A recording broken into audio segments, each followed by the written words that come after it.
નમસ્કાર.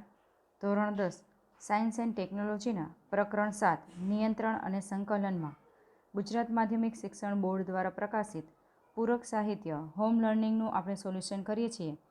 જેમાં આજે આપણે પાર્ટ 1 જોઈશું. પાર્ટ 1માં આપણે બહુવિકલ્પી પ્રશ્નનું સોલ્યુશન કરીશું. અહીં બહુવિકલ્પિક પ્રશ્નમાં પહેલો પ્રશ્ન આપણી સામે આપેલો છે, જેમાં આપણે જોઈએ પહેલા પ્રશ્નમાં કે સંવેદનાગ્રાહી અંગો માટે નીચેના પૈકી કયું વિધાન સાચું છે. હવે સંવેદનાગ્રાહી અંગો એટલે જ્યાંથી સંવેદના મેળવાતી હોય એ અંગોને સંવેદનાગ્રાહી અંગો કહેવામાં આવે છે. જેમાં પહેલું વિધાન આપેલું છે કે રસગ્રાહી અંગ સ્વાદ પારખે છે, જ્યારે ઘ્રાણગ્રાહી અંગ ગંધ પારખે છે. સાચું વિધાન છે. અહીં આપણે પ્રશ્નમાં કયું વિધાન સાચું છે એ શોધવાનું છે. તો પહેલું વિધાન સાચું જ છે. રસગ્રાહી અંગ છે એ સ્વાદ પારખવાનું કાર્ય કરે છે અને ઘ્રાણગ્રાહી અંગ એ ગંધ પારખવાનું કાર્ય કરે છે. તો આપેલું વિધાન સાચું છે. જ્યારે બાકીના વિધાનો ખોટા હશે. જેમાં આપણે જોતા જઈએ બીજું વિધાન, રસગ્રાહી અને ઘ્રાણગ્રાહી બંને અંગ ગંધ પારખે છે, ખોટું છે. શ્રવણગ્રાહી અંગ ગંધ પારખે છે અને ઘ્રાણગ્રાહી અંગ સ્વાદ પારખે છે, જે પણ ખોટું છે. ઘ્રાણગ્રાહી અંગ સ્વાદ પારખે છે અને રસગ્રાહી અંગ ગંધ પારખે છે, જે પણ ખોટું છે. આમ વિધાન પહેલું એ સાચું છે, એટલે જવાબ આવશે એ. ત્યારબાદ બીજો પ્રશ્ન જોઈએ.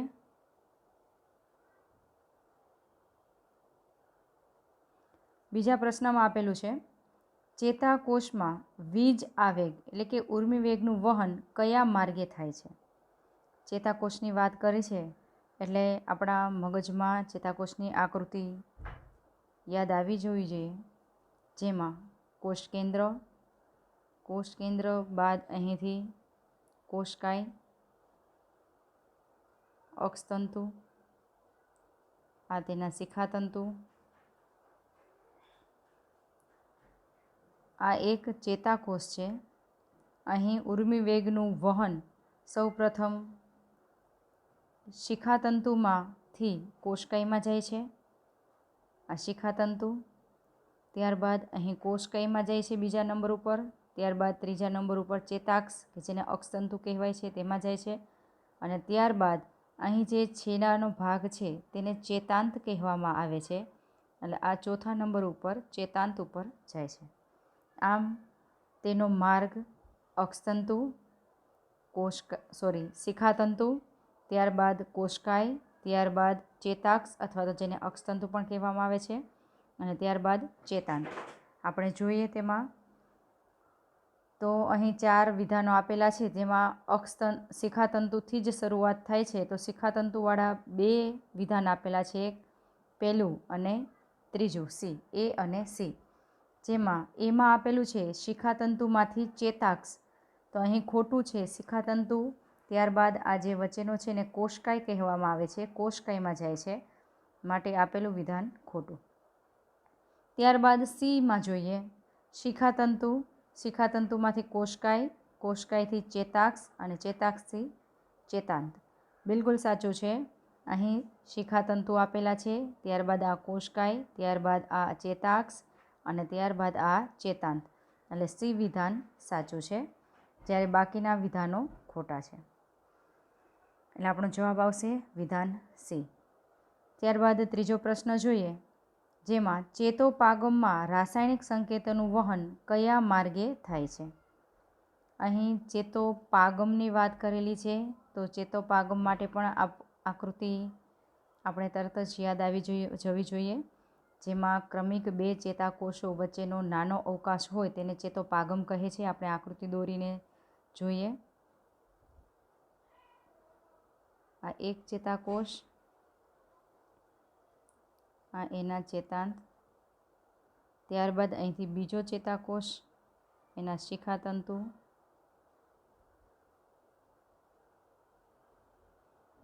આ શિખાતંતુ છે બીજા ચેતાકોષના, અને આ પહેલા ચેતાકોષના આ ચેતાંત. તો આ બે ક્રમિક ચેતાકોષ છે એના વચ્ચેનો આ નાનો જે અવકાશ છે, આ અવકાશને ચેતોપાગમ કહે છે. ચેતોપાગમ છે.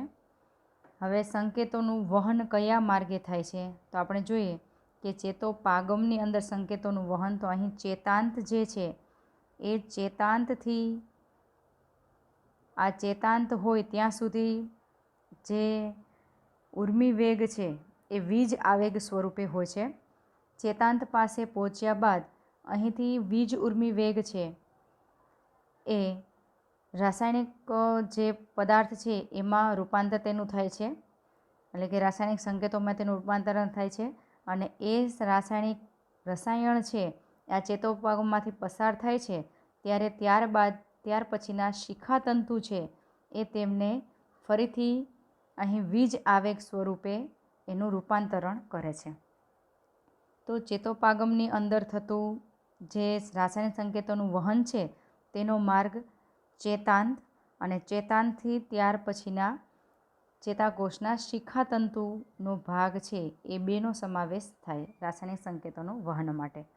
તો તેમાં આપણે જોઈએ વિધાન એ આપેલું છે, એક ચેતાકોષના શિખાતંતુથી બીજા ચેતાકોષના ચેતાંત સુધી. તો આ શિખાતંતુથી બીજા ચેતાકોષના ચેતાંત સુધી એટલે એમાં બે ચેતાકોષનો સમાવેશ થાય, જે વિધાન ખોટું છે. ત્યારબાદ બીમાં આપેલું છે એક જ ચેતાકોષના ચેતાક્ષથી કોષકાય. ચેતાક્ષ એટલે આ ભાગ છે અને ત્યારબાદ કોષકાય એટલે ઉપરનો ભાગ છે. તો એ પણ અહીંયાથી ઉપરના ભાગમાં રાસાયણિક સંકેતોનું વહન થતું નથી, ખોટું. ત્યારબાદ સી આપેલું છે એક જ ચેતાકોષના કોષકાયથી ચેતાંત સુધી. એક જ ચેતાકોષની વાત કરી છે જેમાં ચેતાકોષનો કોષકાય એટલે આ ભાગ અને ત્યારબાદ ચેતાકોષના ચેતાક્ષથી કોષકાય સુધીનો ચેતાકોષના કોષકાયથી ચેતાંત સુધીનું એટલે કોષકાયથી આ ચેતાંત સુધીનો ભાગ. આટલા ભાગમાં રાસાયણિક સંકેતોનું નહીં પરંતુ અહીં વીજ ઉર્મિ વેગનું અથવા તો જે વીજ આવેગ છે તેનું વહન થતું જોવા મળે છે, માટે આપેલું સી વિધાન પણ ખોટું છે. આપણે હોમ લર્નિંગમાં જવાબ તમને સી આપેલો છે જે પ્રિન્ટિંગ મિસ્ટેક છે, એટલે આ ખાસ યાદ રાખવાનું છે. ત્રીજા પ્રશ્નમાં જવાબ ત્રીજો સી સાચો નથી. અહીં વિધાન ડી સાચું છે, જેમાં કહ્યું છે કે એક ચેતાકોષના ચેતાંતથી બીજા ચેતાકોષના શિખાતંતુ સુધી. આમ આ પહેલો ચેતાકોષ છે એનો આ ચેતાંતનો ભાગ અને બીજો ચેતાકોષ છે એના શિખાતંતુનો ભાગ. અહીં આટલા ભાગમાં જ રાસાયણિક સંકેતોનું વહન ચેતોપાગમમાં થાય છે, કારણ કે બે ચેતાકોષ વચ્ચેના નાના અવકાશને ચેતોપાગમ કહેવામાં આવે છે. માટે વિધાન ડી છે એ સાચું છે. ખાસ ફરીથી પ્રિન્ટિંગ મિસ્ટેકના કારણે સી આપેલું છે જે ખોટું છે. ત્યારબાદ જોઈએ આપણે પ્રશ્ન નંબર 4. અહીં ચોથા પ્રશ્નમાં આપેલું છે ચેતાકોષમાં વીજ સંકેતોનું રાસાયણિક સંકેતોમાં રૂપાંતર ક્યાં થાય છે?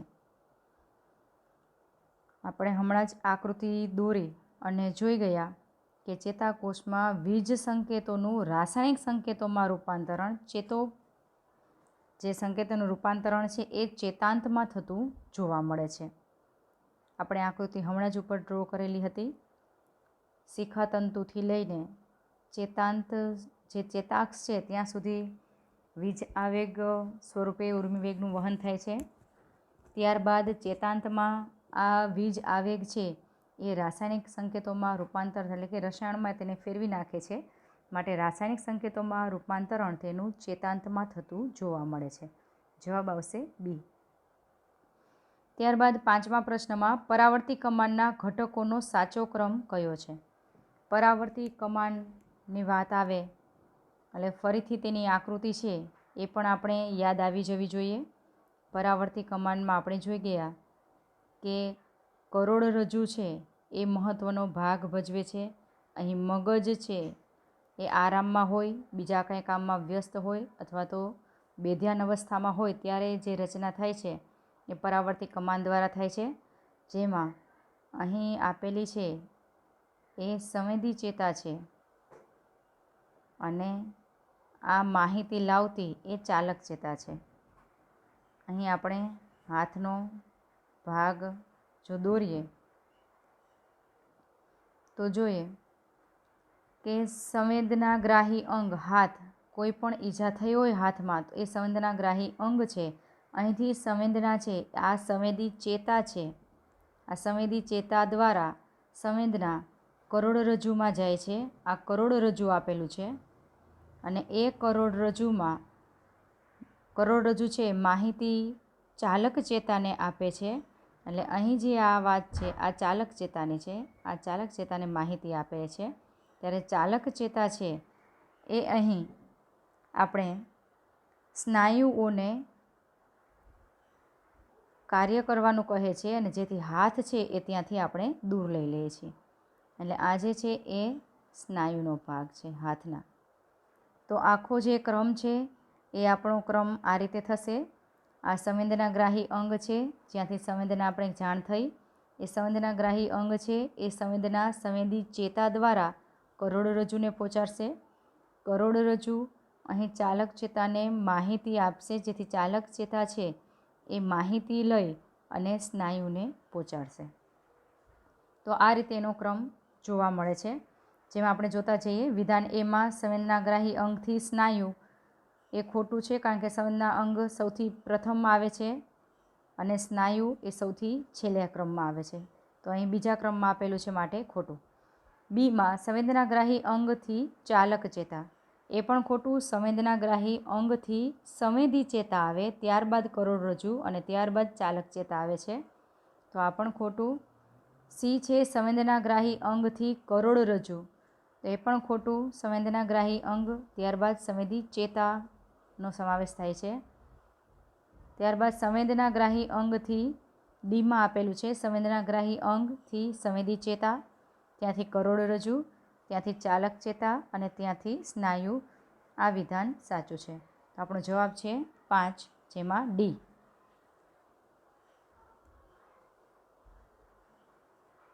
ત્યારબાદ જોઈએ પ્રશ્ન નંબર 6. અહીં છઠ્ઠા પ્રશ્નમાં આપેલું છે આપણે, નીચે આપેલ પૈકી કયા વિધાનો સાચા છે? આમાંથી આપણે સાચા વિધાન પસંદ કરવાના છે, શોધવાના છે. જેમાં આપણે જોતા જઈએ.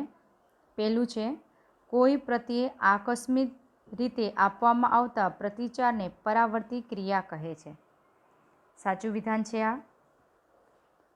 કોઈ પ્રત્યે આકસ્મિક રીતે આપવામાં આવતા પ્રતિચાર, અચાનક કોઈ ક્રિયા થાય અને એની સામે જે આપણે પ્રતિચાર આપીએ, પ્રતિચાર એટલે વળતો જવાબ, તેને પરાવર્તી ક્રિયા કહે છે. દાખલા તરીકે આપણે એક ઉદાહરણ લઈએ કે આપણે રાત્રે સામાન્ય પ્રકાશમાં બેઠા હોય અને કોઈ આપણી આંખ સામે ટોર્ચનો પ્રકાશ ફેંકે, ત્યારે આ એક આકસ્મિક ક્રિયા છે. આપણે જાણ નથી કે આપણી સામે ટોર્ચનો પ્રકાશ ફેંકાય છે, પણ અચાનક થતી ક્રિયા છે. તો એ આકસ્મિક ક્રિયાની સામે આપણી આંખ છે એ તરત જ બંધ થઈ જાય છે. તો એ આપણો પ્રતિચાર છે. તો અહીં આકસ્મિક ક્રિયા અને એની સામે જે પ્રતિચાર આપવામાં આવે છે, તો આંખ બંધ થવાની જે ક્રિયા છે એને પરાવર્તી ક્રિયા કહેવાય છે. આપેલું વિધાન સાચું છે. બીજું વિધાન છે કે સંવેદી ચેતાઓ કરોડરજ્જુથી સ્નાયુ સુધી ઊર્મિવેગનું વહન કરે છે. સંવેદી ચેતા કરોડરજ્જુથી સ્નાયુ સુધી ઊર્મિવેગનું વહન કરે છે, જે ખોટું છે. ત્યારબાદ ત્રીજું, ચાલક ચેતાઓ સંવેદનાગ્રાહી અંગથી કરોડરજ્જુ સુધી ઊર્મિવેગનું વહન કરે છે, જે પણ ખોટું છે. કારણ કે ચાલક ચેતા કરોડરજ્જુથી સ્નાયુ સુધીનું વહન કરાવે છે. ત્યારબાદ ચોથું વિધાન છે, સંવેદનાગ્રાહી અંગથી સ્નાયુ અથવા તો અંતઃસ્રાવી ગ્રંથિ સુધીના ઊર્મિવેગના વહનના માર્ગને પરાવર્તી કમાન કહે છે. બિલકુલ સાચું છે. હમણાં જ આપણે ઉપર 5મા પ્રશ્નમાં આકૃતિ દોરી ગયા, જેમાં સંવેદનાગ્રાહી અંગથી શરૂઆત થતી હતી પરાવર્તી કમાનની, અને આ પરાવર્તી કમાન છેલ્લે સ્નાયુએ પૂરી થતી હતી. તો સ્નાયુ અથવા તો અંતઃસ્રાવી ગ્રંથિ સુધીના વહનના માર્ગને પરાવર્તી કમાન કહે છે. માટે ચોથું વિધાન પણ સાચું. તો અહીં પહેલું અને ચોથું વિધાન સાચું છે. તો આપણે જોઈએ પહેલું અને ચોથું વિધાન આવે છે ઓપ્શન સી, વિકલ્પ સીમાં. તો આપણો જવાબ છે વિકલ્પ સી. ત્યારબાદ 7મા પ્રશ્નમાં જોઈએ કે મગજ વિશે આપેલ પૈકી કયું વિધાન સાચું છે. અહીં મગજ માટે સાચું વિધાન પસંદ કરવાનું છે, જેમાં પહેલું વિધાન છે પશ્ચ મગજ એ મગજનો મુખ્ય વૈચારિક ભાગ છે. ખોટું, કારણ કે અગ્ર મગજ એ મગજનો મુખ્ય વૈચારિક ભાગ છે, પશ્ચ મગજ નહીં. ત્યારબાદ બીજા વિધાનમાં કીધું છે શ્રવણ, ઘ્રાણ, યાદશક્તિ, દ્રષ્ટિ વગેરેના કેન્દ્રો અગ્ર મગજમાં આવેલા છે. સાચું છે, આ બધાના કેન્દ્રો અગ્ર મગજમાં આવેલા છે. અગ્ર મગજના બૃહદ મસ્તિષ્કમાં. આ બૃહદ મસ્તિષ્ક 2 ભાગમાં વહેંચાય છે, જે દરેકને બૃહદ મસ્તિષ્ક ગોળાર્ધ તરીકે ઓળખવામાં આવે છે. અને આ બૃહદ મસ્તિષ્ક ગોળાર્ધ છે એ આ કેલોસમકાયના પટ્ટાથી જોડાયેલું હોય છે અને જે 4 ખંડમાં વિભાજિત થયેલું હોય છે, જેમાં આ અગ્ર કપાલી ખંડ, મધ્ય કપાલી ખંડ, શંખક ખંડ અને પશ્ચ કપાલી ખંડ, આ 4 ખંડમાં આ 4 કેન્દ્ર આવેલા છે, જે અગ્ર મગજના ભાગ છે. માટે અહીં બીજું વિધાન સાચું. ત્રીજા વિધાનમાં લાળરસનો સ્ત્રાવ, ઉલટી, બ્લડ પ્રેશર જેવી અનૈચ્છિક ક્રિયાઓનું નિયમન પશ્ચિમ મગજમાં આવેલ લંબમજા દ્વારા થાય છે. આ પણ સાચું છે. લંબમજાના કાર્ય બોર્ડમાં તમને ઘણીવાર પૂછાય છે. બોર્ડની એક્ઝામમાં 2 માર્ક્સમાં લંબમજાના કાર્ય પૂછાય જ છે. લંબમજાના કાર્ય જણાવો. તો લાળરસનો સ્ત્રાવ, ઉલટી, બ્લડ પ્રેશર વગેરે જેવી અનૈચ્છિક ક્રિયાઓનું નિયમન કરે છે. તો આપેલું વિધાન સાચું છે. ત્યારબાદ ચોથા વિધાનમાં કીધું છે અનુમસ્તિષ્ક શારીરિક હલનચલન અને સમતોલનપણાનું નિયમન કરતું નથી. અહીં નથી કરતું આપેલું છે, માટે ખોટું, કારણ કે અનુમસ્તિષ્કનું કાર્ય સમતોલનપણાનું નિયમન કરવાનું છે, જ્યારે અહીંયા નથી કરતું એવું આપેલું છે, માટે ખોટું. તો અહીં બીજું અને ત્રીજું વિધાન સાચું છે. બીજું અને ત્રીજું વિધાન સાચું હોય એવો વિકલ્પ છે વિકલ્પ સી. સી વિકલ્પ સાચો.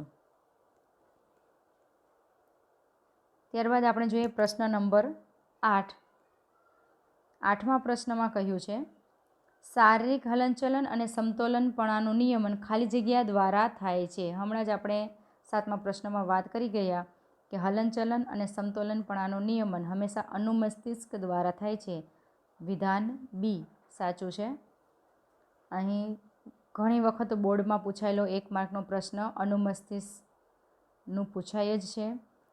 શરીરના સમતોલનનું કાર્ય કોણ કરે છે? અનુમસ્તિષ્ક. અથવા તો તમે દોડવાની ક્રિયા પણ કોનું નિયંત્રણ છે? અનુમસ્તિષ્કનું.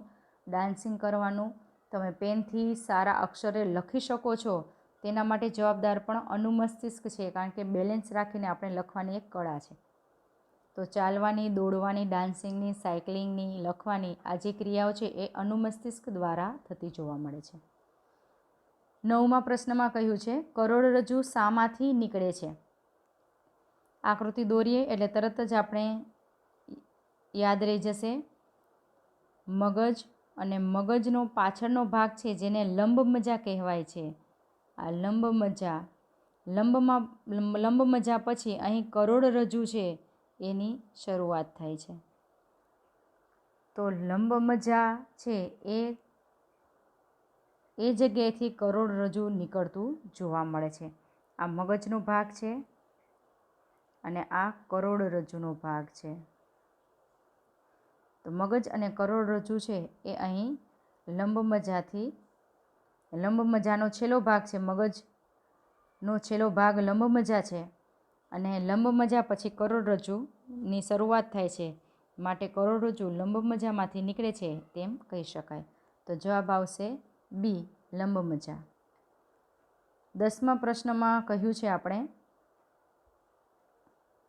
વનસ્પતિ પ્રરોહનું પ્રકાશ તરફનું હલનચલન એટલે શું? તો વનસ્પતિ છે, આપણે એક છોડ લઈ લઈએ. આ છોડ છે એ અહીં સૂર્યનો પ્રકાશ છે. આપણે જાણીએ છીએ કે જે વનસ્પતિનો પ્રરોહ અથવા તો એનો પ્રકાંડનો ભાગ છે એ હંમેશા સૂર્ય તરફ જ પોતાનું આવર્તન દર્શાવે છે, હલનચલન દર્શાવે છે. તો અહીં પ્રરોહનું પ્રકાશ તરફનું હલનચલન છે, માટે આપણે એને પ્રકાશાવર્તન કહીશું. જવાબ વિકલ્પ ડી, પ્રકાશાવર્તન એટલે પ્રકાશનું આવર્તન, પ્રકાશ તરફનું આવર્તન, એટલે કે જ્યાં પ્રકાશ છે એ બાજુનું આવર્તન. આવર્તન એટલે એનું વળવું, એ બાજુ જવું, એને આવર્તન કહેવાય છે. તો જવાબ છે પ્રકાશાવર્તન ડી. 11મા પ્રશ્નમાં કહ્યું છે વનસ્પતિમાં એબ્સિસિક એસિડનું મુખ્ય કાર્ય. તો વનસ્પતિની અંદર 2 પ્રકારના અંતઃસ્ત્રાવોનો સ્ત્રાવ થતો જોવા મળે છે. એક વૃદ્ધિ પ્રેરક, વૃદ્ધિ કરાવનાર, અને બીજો વૃદ્ધિ અવરોધક. વૃદ્ધિ પ્રેરકમાં ઓક્સિન, ઝિબ્રેલિન અને સાઇટોકાઇનિન 3 છે, જ્યારે વૃદ્ધિનું નિયમન કરવામાં એબ્સિસિક એસિડ છે. એટલે કે એબ્સિસિક એસિડ છે એ વૃદ્ધિનું નિયંત્રણ કરે છે, વૃદ્ધિને અવરોધે છે એમ પણ કહી શકાય, અને વૃદ્ધિનું નિયમન કરે છે એવું પણ કહી શકાય. તો જવાબ આવશે આપણો વિકલ્પ સી, વૃદ્ધિનું નિયમન કરવું. ત્યારબાદ જોઈએ પ્રશ્ન નંબર 12. 12મા પ્રશ્નમાં આપેલું છે આપેલ પૈકી કયો અંતઃસ્ત્રાવ વૃદ્ધિ પ્રેરક નથી? વૃદ્ધિ પ્રેરક નથી એટલે કે વૃદ્ધિ પ્રેરવા માટે જવાબદાર નથી. એનો અર્થ એવો કે તે વૃદ્ધિ અવરોધક છે. તો અવરોધક છે એનો ઉપર આપણે 11મા પ્રશ્નમાં જોઈ ગયા કે એબ્સિસિક એસિડ એ વૃદ્ધિ પ્રેરક નથી, જ્યારે ઓક્સિન, ઝિબ્રેલિન અને સાઇટોકાઇનિન આ 3 વૃદ્ધિ પ્રેરક છે, અને આ એક વૃદ્ધિ અવરોધક છે. જવાબ છે ડી. 13મા પ્રશ્નમાં આયોડિનના કયા અંતઃસ્ત્રાવના સંશ્લેષણ માટે જરૂરી છે? આયોડિન કયા અંતઃસ્ત્રાવના સંશ્લેષણ માટે જરૂરી છે? તો અહીં આયોડિનની ઉણપ હોય તો ગોઈટર નામનો રોગ થતો જોવા મળે છે, અને આ ગોઈટર રોગ એટલે કે જે થાઇરોઇડ ગ્રંથિ છે એની અંદર થાઇરોક્સિનનો ઓછો સ્ત્રાવ થવાને કારણે થાય છે. તો આયોડિન છે એ થાઇરોક્સિન અંતઃસ્ત્રાવના સંશ્લેષણ માટે જરૂરી છે. જવાબ આવશે વિકલ્પ બી, થાઇરોક્સિન. 14મા પ્રશ્નમાં આપેલું છે આપણે ઇન્સ્યુલિન માટે ખોટું વિધાન શોધો. અહીં ખોટું વિધાન શોધવાનું છે, જેમાં એ વિધાન આપેલું છે તે સ્વાદુપિંડમાંથી ઉત્પન્ન થાય છે. સાચું છે. ઇન્સ્યુલિન એ સ્વાદુપિંડ ગ્રંથિમાંથી ઉત્પન્ન થતો એક અંતઃસ્ત્રાવ છે, અને આ ઇન્સ્યુલિન છે એ શર્કરાનું નિયમન કરવાનું કાર્ય કરે છે, અને ઇન્સ્યુલિનની ખામી ઉત્પન્ન થાય તો ડાયાબિટીસ નામનો રોગ છે એ થતો જોવા મળે છે. આટલું આપણે યાદ રાખવાનું છે, જેથી આપણે આમાંથી ખોટું વિધાન શોધી શકીશું. ત્યારબાદ બી વિધાનમાં કહ્યું છે કે તે શારીરિક વૃદ્ધિ અને વિકાસનું નિયમન કરે છે. તો શારીરિક વૃદ્ધિ અને વિકાસનું નિયમન ગ્રોથ હોર્મોન્સ દ્વારા થાય છે. વૃદ્ધિ અંતઃસ્ત્રાવ દ્વારા થાય છે, ઇન્સ્યુલિન દ્વારા થતું નથી, માટે આપેલું વિધાન ખોટું છે. ત્યારબાદ સીમાં તે રુધિરમાં શર્કરાનું પ્રમાણ નિયંત્રિત કરે છે, જે સાચું છે. ઇન્સ્યુલિનનો અપૂરતો સ્ત્રાવ ડાયાબિટીસનું કારણ બને છે, જે પણ સાચું છે. તો અહીં ખોટું વિધાન પસંદ કરવાનું છે. ખોટું વિધાન છે વિધાન બી. તો આપણો જવાબ છે વિકલ્પ બી. 15મા પ્રશ્નમાં અસંગત જોડકું જણાવો. અસંગત એટલે જે સાચું ન હોય એવું જોડકું આપણે ઓળખવાનું છે, જેમાં કહ્યું છે પેલું એડ્રીનાલિન એ પિટ્યુટરી ગ્રંથિમાંથી તેનો સ્ત્રાવ થાય છે. સૌપ્રથમ જોઈ લઈ, અહીં ABCD આપેલા છે એ અંતઃસ્ત્રાવો છે, અને એની સામે જે છે આ અંતઃસ્ત્રાવી ગ્રંથિઓ છે. તો પિટ્યુટરી ગ્રંથિમાંથી એડ્રિનલ ગ્રંથિનો સ્ત્રાવ થતો નથી. આપેલું વિધાન ખોટું છે, આપેલું જોડકું ખોટું છે, એટલે કે અસંગત જોડકું આ જ છે. પિટ્યુટરી ગ્રંથિ એડ્રિનાલિનનો સ્ત્રાવ નથી કરતી, પરંતુ એડ્રિનલ ગ્રંથિ એડ્રિનાલિનનો સ્ત્રાવ કરે છે, માટે ખોટું છે. બાકીના 3 સાચા છે. શુક્રપિંડમાંથી ટેસ્ટોસ્ટેરોનનો સ્ત્રાવ થાય છે, અંડપિંડમાંથી ઇસ્ટ્રોજનનો, અને થાઇરોઇડ ગ્રંથિમાંથી થાઇરોક્સિનનો સ્ત્રાવ થાય છે, માટે આપણો જવાબ છે વિકલ્પ એ.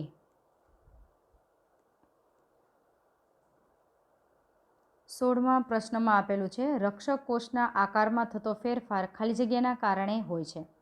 આપણે પ્રકરણ 6માં જોઈ ગયા રક્ષક કોષો આ રીતે હોય છે. આ રક્ષક કોષો જેના ફૂલવા અને સંકોચાવાને કારણે વાયુરંધ્ર છે એ ખુલવા અને બંધ થવાની ક્રિયા થાય છે. આ વાયુરંધ્ર વચ્ચેનું છે અને વાયુરંધ્ર કહેવાય છે, જે અત્યારે ખુલ્લું છે કારણ કે રક્ષક કોષો છે એ અહીં ફૂલેલા છે. ત્યારબાદ જો રક્ષક કોષોનો આકાર આવો થતો જોવા મળે તો અહીં રક્ષક કોષો છે અહીં વચ્ચેનું વાયુરંધ્ર અહીં બંધ થયેલું જોવા મળે છે કારણ કે રક્ષક કોષો સંકોચાયેલા છે. તો આ રક્ષક કોષોના ફૂલવાના અને આ સંકોચાવાનો આધાર પાણીના પ્રમાણ ઉપર રહેલું છે, એટલે કે પાણીની માત્રા ઉપર રહેલું છે. જો કોષની રક્ષક કોષોની અંદર પાણીનું પ્રમાણ વધારે હશે તો તે ફૂલશે, આસુન બનશે જેથી ફૂલશે જેથી વાયુરંધ્ર ખુલે છે.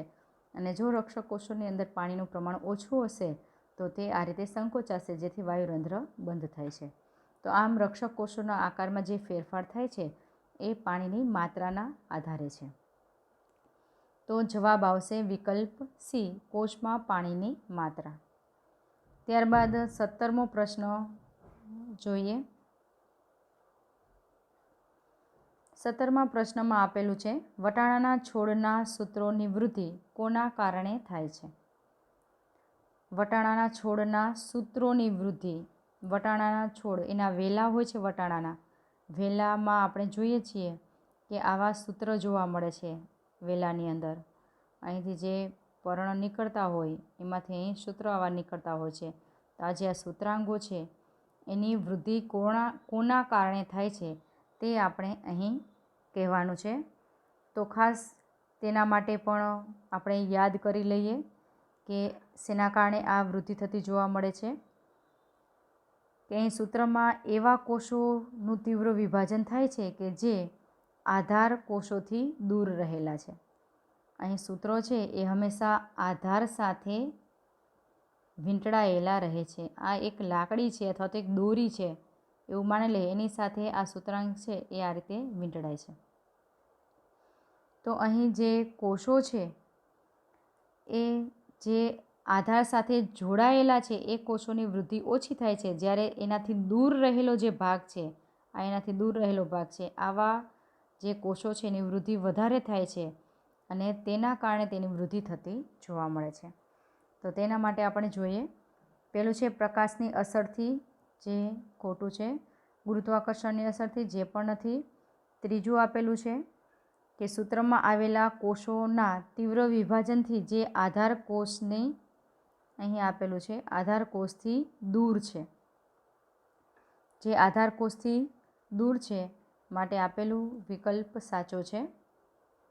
અને ત્યારબાદ આપેલું સૂત્રમાં આવેલા એવા કોષોના તીવ્ર વિભાજનથી જે આધાર કોષના સંપર્કમાં છે, સંપર્કમાં હોય એની વૃદ્ધિ ઓછી થાય છે, જ્યારે આધારથી દૂર જે હોય, અહીં આધાર રાખેલો છે લાકડીનો, તો આ જે સૂત્રાંગ આ રીતે વીંટળાય છે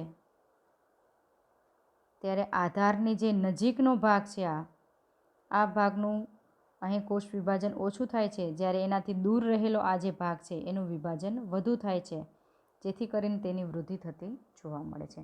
તો આપણો જવાબ છે વિકલ્પ સી. 18મા પ્રશ્નમાં કહ્યું છે, બીજાંડ તરફ પરાગનલિકાની વૃદ્ધિ કયા પ્રકારનું આવર્તન છે?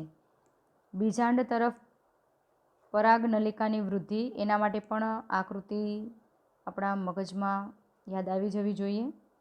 સ્ત્રીકેસર અને પુંકેસરની વાત કરી છે. અહીં આ સ્ત્રીકેસર છે, અહીંથી આ પુંકેસરના ભાગ આવેલો હોય છે જેમાં પરાગરજનું નિર્માણ થાય છે. અહીં પરાગરજ છે એ પવન દ્વારા કે પતંગિયા દ્વારા કે કોઈ કીટક દ્વારા જ્યારે સ્ત્રીકેસર ઉપર બેસે છે, જેને પરાગાસન કહેવાય, પરાગરજ માટેનું આસન માટે તેને પરાગાસન કહેવાય છે. પરાગરજ ઉપર અહીંયા પરાગાસન ઉપર બેસે છે ત્યારે પરાગરજનું અંકુરણ થાય છે અને અંકુરણ થઈ અહીંયાથી પરાગનલિકા ઉત્પન્ન થાય છે. અને આ પરાગનલિકા છે એ સ્ત્રીકેસરના જે અંડકનો ભાગ છે તેમાં રહેલા જે આ અંડક છે સ્ત્રીકેસરના, ત્યાં સુધી જાય અને ત્યાં ફલન કરે છે. તો આ પરાગનલિકાની વૃદ્ધિ છે એ ખાસ કરીને રસાયણાવર્તનના કારણે જોવા મળે છે. એવા પ્રકારના રસાયણો અહીંયા ઉત્પન્ન થાય છે કે જેથી આ પરાગનલિકા છે એ વૃદ્ધિ પામી અને અહીં છેક અંડકના ભાગ સુધી લંબાય છે. માટે અહીં જે જવાબ છે એ વિકલ્પ બી રસાયણાવર્તન. 19મો પ્રશ્ન જોઈએ. 19ના પ્રશ્નમાં આપેલું છે, સૂર્યની દિશામાં થતું સૂર્યમુખીનું હલનચલન કોના કારણે છે? સૂર્યમુખીનું હલનચલન આપણે જાણીએ છીએ કે સૂર્યમુખી નામ જ એટલે પડ્યું છે કે સૂર્ય તરફ તેનું આવર્તન હોય છે, એટલે કે પ્રકાશ તરફનું તેનું આવર્તન હોય છે. માટે વિકલ્પ એ સાચો છે. 20મો પ્રશ્ન, વનસ્પતિ પરથી પાકેલ પર્ણ અને ફળનું ખરું એ કયા પદાર્થના કારણે થાય છે? અહીં ફળનું પાકવું, પર્ણનું ખરવું અથવા તો ફળનું ખરવું વગેરે ક્રિયા છે એ એબ્સિસિક એસિડના કારણે થાય છે, કારણ કે વૃદ્ધિ અવરોધક અંતઃસ્ત્રાવ છે, વૃદ્ધિનું અવરોધન કરે છે, પર્ણને ખેરવે છે અને અહીં ફળને પાકવાની ક્રિયા પણ તેના કારણે થતી જોવા મળે છે. તો વિકલ્પ સી સાચો છે, એબ્સિસિક એસિડ. 21મો પ્રશ્ન આપેલો છે આપણે, ઉર્મિવેગના વહનના સંદર્ભમાં આપેલ પૈકી કયું વિધાન ખોટું છે? ઉર્મિવેગના વહનમાં ખોટું વિધાન આપણે અહીં શોધવાનું છે, જેમાં એ વિધાન આપેલું છે, ઉર્મિવેગ શિખાતંતુ તરફથી પૂછતંતુ તરફ વહન પામે છે. ઉર્મિવેગ શિખાતંતુથી પૂછતંતુ તરફ વહન પામે છે. આકૃતિ આપણે ઉપર શીખી જ ગયા છીએ, જે સાચું છે. ત્યારબાદ બીમાં, એક ચેતાકોષના શિખાતંતુ પરના વિદ્યુત સંકેતો કેટલાક પ્રકારના રસાયણો પેદા કરે છે, જેના કારણે બીજા ચેતાકોષના પૂછતંતુમાં વિદ્યુત સંકેતો પેદા થાય છે. અહીં વિદ્યુત સંકેતો નહીં, પરંતુ વીજ આવેગ છે એ ઉત્પન્ન થતા જોવા મળે છે. માટે આપેલ વિધાન ખોટું, એટલે કે બી ખોટું વિધાન છે. સીમાં, એક ચેતાકોષના પૂછતંતુમાં પેદા થયેલ રસાયણો ચેતોપાગમને ઓળંગીને બીજા ચેતાકોષના શિખાતંતુમાં અનુબદ્ધ વિદ્યુત સંકેતો પેદા કરે છે, જે પણ સાચું છે. એક ચેતાકોષ ફક્ત બીજા ચેતાકોષને જ વિદ્યુત સંકેતો ન મોકલતા સ્નાયુ તેમજ અંતઃસ્રાવી ગ્રંથિઓને પણ વિદ્યુત સંકેતો મોકલે છે, જે પણ સાચું છે. તો આપણો જવાબ છે વિકલ્પ બી. 22મો પ્રશ્ન જોઈએ. 22મા પ્રશ્નમાં આપેલું છે, શરીરની અનૈચ્છિક ક્રિયાઓનું નિયંત્રણ કોના દ્વારા થાય છે? અનૈચ્છિક ક્રિયા કે જેમાં ઈચ્છા ન હોય છતાં પણ જે ક્રિયા થતી હોય એને અનૈચ્છિક ક્રિયા કહે છે. અને આવી ક્રિયાઓનું નિયમન એ પશ્ચ મગજના લંબમજ્જા દ્વારા થતું જોવા મળે છે, જે પણ આપણે આગળ વિકલ્પમાં જોઈ ગયા છીએ. તો જવાબ આવશે પશ્ચ મગજની લંબમજ્જા દ્વારા. 23મો પ્રશ્ન, આપેલ પૈકી કઈ ક્રિયા અનૈચ્છિક ક્રિયા નથી? અનૈચ્છિક એટલે કે ઈચ્છા ન હોય તો પણ જે ક્રિયા થતી હોય એને અનૈચ્છિક ક્રિયા કહેવાય છે. અને ઐચ્છિક ક્રિયા એટલે કે આપણી ઈચ્છા પ્રમાણે જે ક્રિયા થાય એને ઐચ્છિક ક્રિયા કહેવાય છે.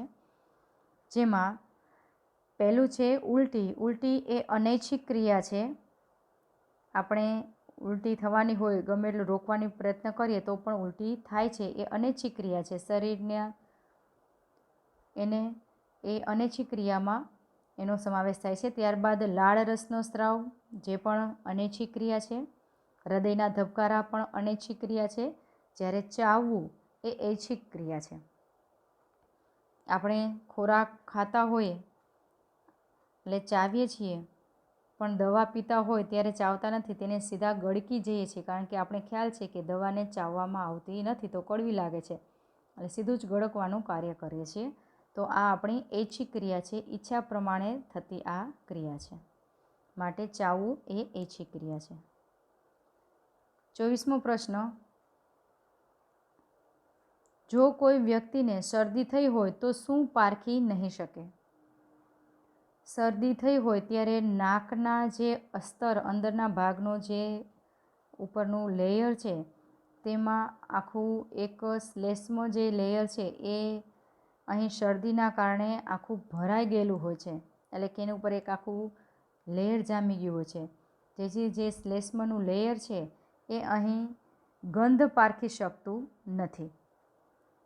એટલે જ્યારે આપણે શરદી થઈ હોય તો કોઈ સ્મેલ આપણે છે એ ખ્યાલ આવતી નથી. તો તેના માટે હવે વિકલ્પ જોઈએ. એમાં સફરજન અને આઈસ્ક્રીમનો સ્વાદ ખોટું છે.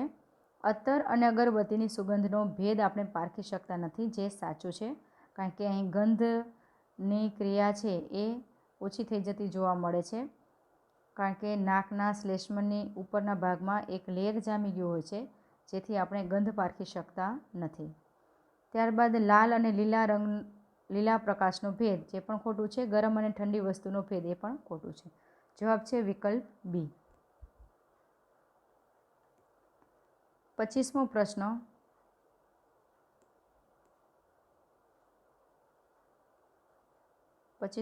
આપેલો છે, જેમાં વિદ્યુત સંકેતોના વહનનો સાચો માર્ગ કયો છે? વિદ્યુત સંકેતનો સાચો માર્ગ આપણે જાણીએ છીએ કે વિદ્યુત સંકેત છે એ શિખા તંતુથી શરૂઆત થાય છે અને ત્યારબાદ કોશકાય, ચેતાક્ષમાંથી ચેતાંતમાં જાય ત્યારે તે રસાયણમાં રૂપાંતર થાય છે અને ચેતોપાગમ દ્વારા એ રસાયણ છે એમાંથી પસાર થાય છે અને આ રસાયણોનું ફરીથી શિખાતંતુ છે એ વિદ્યુત સંકેતોમાં તેને રૂપાંતર કરી અને ત્યારબાદ બીજા ચેતાકોષમાં પસાર થાય છે. આ રીતે એનો સાચો ક્રમ છે. એટલે કે બે ચેતાકોષ છે એ એકનું આ રીતે શિખાતંતુ, ત્યારબાદ આનો ચેતાક્ષ અને આ એનો ચેતાંત, ત્યારબાદ બીજા ચેતાકોષનું અહીંયા શિખાતંતુ, આ રીતે એની આકૃતિ હોવી જોઈએ. તો એમાં આકૃતિમાં જોતા જઈએ. પહેલામાં અહીં એરો આપેલો છે, એ એરો ચેતાક્ષથી આગળ વધે છે, માટે આપેલું ખોટું છે. બીમાં જોઈએ, એરો અહીં પણ ચેતાક્ષથી આગળ વધે છે, જે પણ ખોટું છે, કારણ કે વિદ્યુત સંકેતો ઉત્પન્ન કરનાર અહીં શિખાતંતુ છે, શિખાતંતુથી શરૂઆત થવી જોઈએ. ત્યારબાદ સીમાં આપેલું છે અહીં એરો, તો અહીં શિખાતંતુથી કોશકાય છે, કોશકાયથી ચેતાક્ષ છે, ચેતાક્ષથી ચેતોપાગમમાં જાય છે અને ચેતોપાગમથી ફરીથી આ શિખાતંતુથી લઈ અને ચેતાક્ષમાં જતું જોવા મળે છે. આપેલી આકૃતિ સાચી છે. જ્યારે ડીમાં અહીં શિખાતંતુથી શરૂઆત તો થાય છે, પરંતુ શિખાતંતુથી ચેતાક્ષ, ચેતાક્ષથી ચેતાંત, ચેતાંત પછી બીજા ચેતાકોષનું ચેતાંત નહીં, પણ અહીં આકૃતિ આ ચેતાકોષની ઊંધી છે. આ શિખાતંતુનો ભાગ આ બાજુ હોવો જોઈએ. આકૃતિ જ ખોટી છે, માટે ખોટું. આપણો જવાબ છે વિકલ્પ સી. 26મો પ્રશ્ન.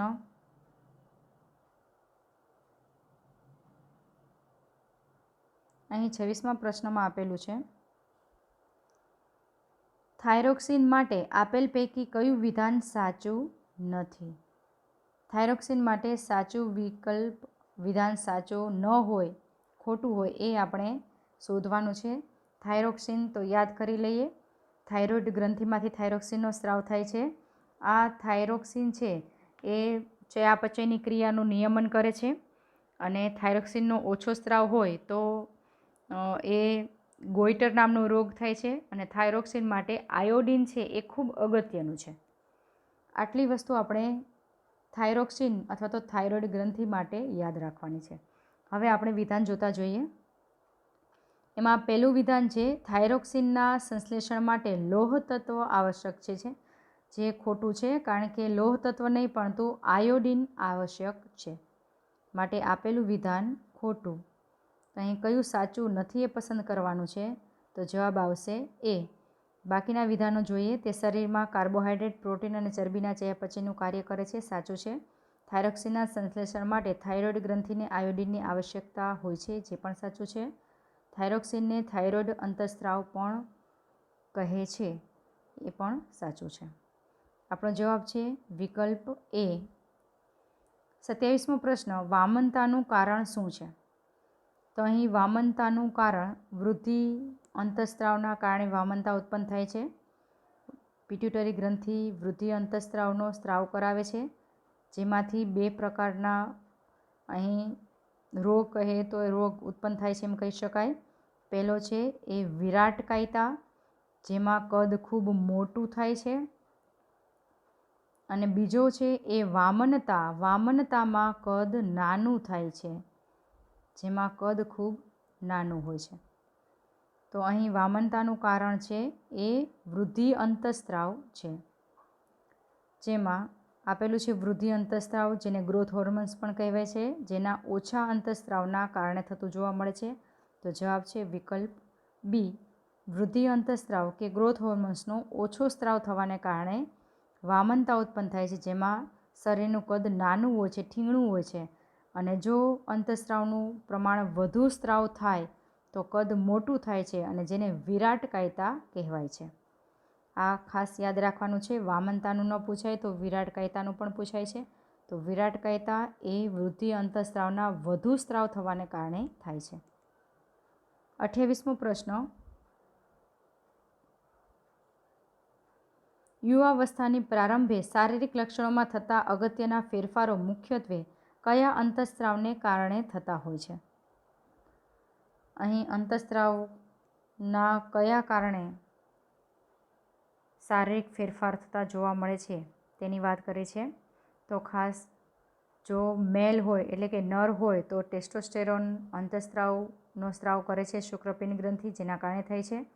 અને ફિમેલ એટલે કે માદા હોય તો અંડપિંડમાંથી ઇસ્ટ્રોજનનો સ્ત્રાવ થાય છે, જેના કારણે આ ક્રિયા થતી જોવા મળે છે. ખાસ યાદ રાખવાનું છે, શુક્રપિંડમાંથી ટેસ્ટોસ્ટેરોન અને અંડપિંડમાંથી ઇસ્ટ્રોજન, આ બે અંતઃસ્ત્રાવો શારીરિક ફેરફાર માટે જવાબદાર છે. હવે જોતા જઈએ આપણે જવાબ. પહેલું વિધાન છે શુક્રપિંડમાંથી નીકળતા ઇસ્ટ્રોજન, તો શુક્રપિંડમાંથી ટેસ્ટોસ્ટેરોનનો સ્ત્રાવ થાય છે, માટે આપેલું વિધાન ખોટું. બી, એડિનલ ગ્રંથિમાંથી નીકળતા ઇસ્ટ્રોજન, ઇસ્ટ્રોજન એ અંડપિંડમાંથી નીકળે છે, માટે એ પણ ખોટું. સીમાં શુક્રપિંડમાંથી નીકળતા ટેસ્ટોસ્ટેરોન સાચું છે, અને અંડપિંડમાંથી નીકળતા ઇસ્ટ્રોજનના કારણે, જે પણ સાચું છે. તો વિકલ્પ સી સાચો છે. ત્યારબાદ ડીમાં કહ્યું છે થાઇરોઇડ ગ્રંથિમાંથી નીકળતો ટેસ્ટોસ્ટેરોન, એ ખોટું છે. આપણો જવાબ છે વિકલ્પ સી. 29મો પ્રશ્ન આપેલો છે, એક ડૉક્ટરે એક દર્દીને ઇન્સ્યુલિનનું ઇન્જેક્શન લેવાની સલાહ આપી, કારણ કે આપણે જાણીએ છીએ કે ઇન્સ્યુલિન એ સ્વાદુપિંડ ગ્રંથિમાંથી જે અંતઃસ્ત્રાવનો સ્ત્રાવ થાય છે તે છે. ઇન્સ્યુલિન શર્કરાનું નિયમન કરવાનું કાર્ય કરે છે, અને ડાયાબિટીસ હોય તો ઇન્સ્યુલિનનું ઇન્જેક્શન આપવામાં આવે છે. આટલું આપણે યાદ રાખવાનું છે. હવે આપણે જોતા જઈએ. એનું બ્લડ પ્રેશર ઓછું હશે, જે ખોટું છે. તેના હૃદયના ધબકારા ધીમા હશે, જે પણ ખોટું છે. તેને ગોઈટર નામનો રોગ હશે, તે પણ ખોટું છે. તેના શરીરમાં, તેના રુધિરમાં શર્કરાનું પ્રમાણ વધુ હોય છે, જે સાચું છે. કારણ કે ઇન્સ્યુલિન ઓછું હોય તો શર્કરાનું પ્રમાણ નિયમન થતું નથી, માટે આપણો જવાબ છે વિકલ્પ ડી. આગળ જોઈએ આપણે પ્રશ્ન નંબર 30. 30મા પ્રશ્નમાં આપેલું છે કે પુરુષોની પ્રજનન ક્ષમતામાં વૃદ્ધિ કરનાર અંતઃસ્ત્રાવ કયો છે? પુરુષોની પ્રજનન ક્ષમતામાં વૃદ્ધિ કરનાર અંતઃસ્ત્રાવ ટેસ્ટોસ્ટેરોન એક જ છે. મેલની અંદર અથવા તો નરની અંદર અથવા તો પુરુષની અંદર એક જ અંતઃસ્ત્રાવ જોવા મળે છે, ટેસ્ટોસ્ટેરોન શુક્રપિંડની અંદર. તો શુક્રપિંડમાં એક જ અંતઃસ્ત્રાવ હોય છે ટેસ્ટોસ્ટેરોન, જ્યારે માદાની અંદર બે અંતઃસ્ત્રાવો હોય છે, ઇસ્ટ્રોજન અને પ્રોજેસ્ટેરોન. તો અહીં જવાબ આવશે વિકલ્પ બી, ટેસ્ટોસ્ટેરોન. 31મો પ્રશ્ન, આપેલ પૈકી કઈ અંતઃસ્ત્રાવી ગ્રંથિ અયુગ્મિત છે? અયુગ્મિત એટલે કે બેકીમાં ન હોય એવી, એટલે કે જોડમાં ન હોય તેવી, એટલે કે એક જ ગ્રંથિ હોય એને અયુગ્મિત કહેવાય. યુગ્મિત એટલે કે બેમાં હોય, જોડીમાં હોય, અને અયુગ્મિત એટલે કે એક જ હોય એને કહેવામાં આવે છે. તો જોડીમાં ન હોય તેવી અંતઃસ્ત્રાવી ગ્રંથિ પિટ્યુટરી ગ્રંથિ છે. આ ખાસ 1 માર્ક્સમાં ઘણી વખત બોર્ડમાં પૂછાયેલો પ્રશ્ન છે કે જોડીમાં ન હોય એવી ગ્રંથિ કઈ છે? પિટ્યુટરી ગ્રંથિ. અહીં આપેલું છે અયુગ્મિત ગ્રંથિ, તો જવાબ છે પિટ્યુટરી ગ્રંથિ. 32મો પ્રશ્ન, બે ચેતાકોષ વચ્ચેના જોડાણને શું કહે છે? આપણે જાણીએ છીએ હવે બે ચેતાકોષ વચ્ચેના જોડાણને ચેતોપાગમ કહે છે. જવાબ છે વિકલ્પ ડી, ચેતોપાગમ. 33મો પ્રશ્ન, મનુષ્યના જૈવિક ક્રિયાઓનું નિયંત્રણ અને નિયમન કોના દ્વારા થાય છે? જૈવિક ક્રિયાનું નિયંત્રણ અને નિયમન, જે આ પાઠનો આખો એમ છે, એનો ક્ષાર છે, તો તેનું નિયમન અને નિયંત્રણ એ અંતઃસ્ત્રાવી ગ્રંથિ અને ચેતાતંત્ર દ્વારા થતું જોવા મળે છે. તો તેના જવાબમાં આવશે વિકલ્પ ડી, ચેતાતંત્ર અને અંતઃસ્ત્રાવી તંત્ર દ્વારા બધી જ જૈવિક ક્રિયાઓનું નિયંત્રણ અને નિયમન થતું જોવા મળે છે. આમ અહીં આપણે બહુવિકલ્પિક પ્રશ્નોનું સોલ્યુશન કરેલું છે. હવે ત્યારબાદ નેક્સ્ટ પાર્ટમાં પાર્ટ 2માં આપણે ટૂંક જવાબી પ્રશ્નોનું સોલ્યુશન જોઈશું.